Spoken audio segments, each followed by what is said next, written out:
Welcome to the Ideal Investor Show. This is the podcast where we help you challenge your mindset and discover where you are. Tired of stories about other people's success? We can help you change your life, determine your time freedom point, and join us on the journey to financial success. Hey, let's go. Welcome back to the Ideal Investor Show.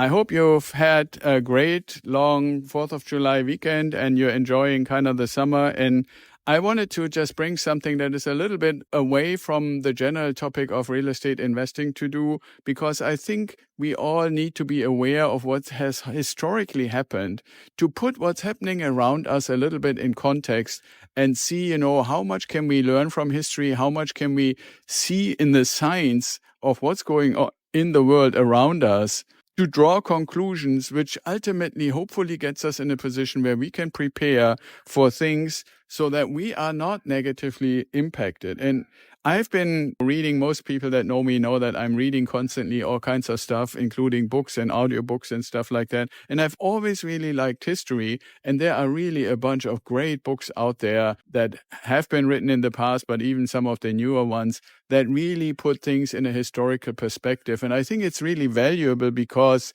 there is a lot of change going on and a lot of change coming. And I think it's worth putting it into a historical perspective. So what I wanted to make you aware of, and I've talked about it here on and off every once in a while, and that is that particular cycles exist. I have mentioned the book, The Fourth Turning, that talks about cycles. Ray Dalio in his New World Order book is talking about cycles.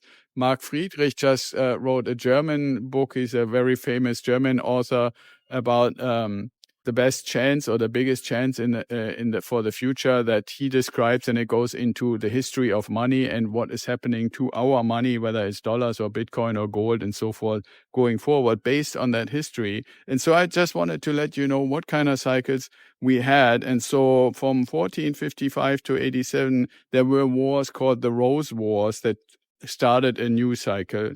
Then there were the Amida Wars in the 16th century, the Glorious Revolution in the 17th century. Then we had the American Revolution and the French Revolution in the 18th century.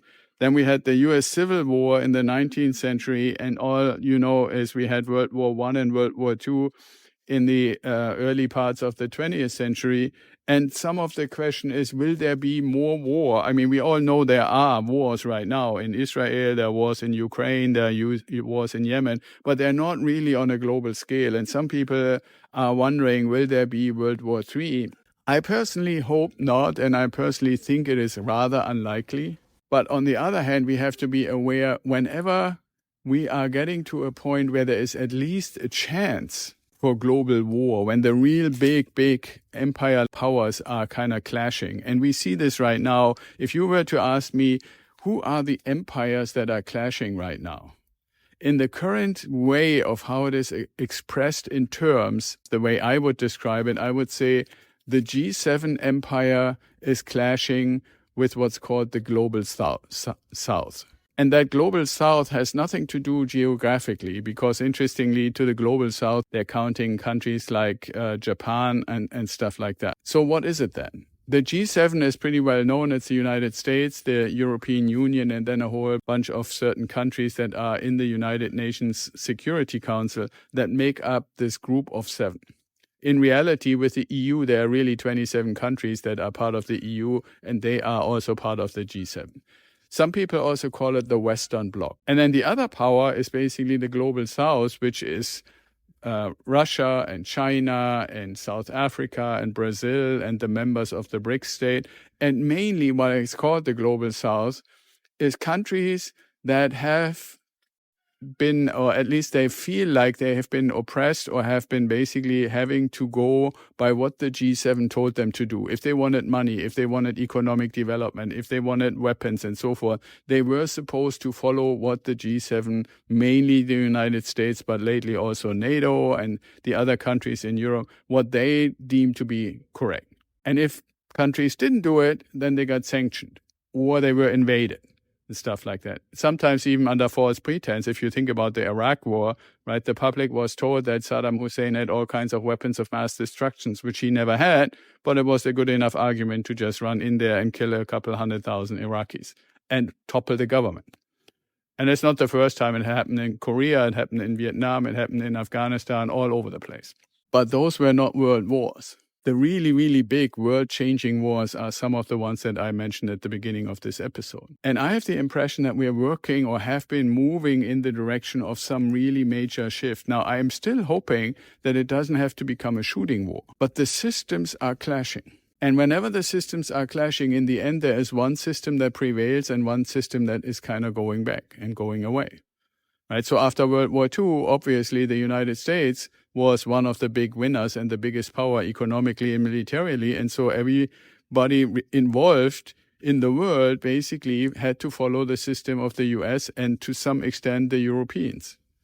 But that has been shifting, and I know that everybody who has even, a little bit of awareness knows that, China has gotten strong, Japan has gotten strong, other places in the world have gotten strong, and they want their own place at the table, and they want to have to say, to some extent, where are things going. As always, the ones that are in power do not like to give away their power. It's totally understandable. And that those who feel that they are not in power and that they feel that they have a right to at least participate, they want their fair place and their fair say. And that's the clash. I cannot really predict where it's going in history, and that's why I open it up in this episode that way. We solve these things with weapons, with actual shooting wars.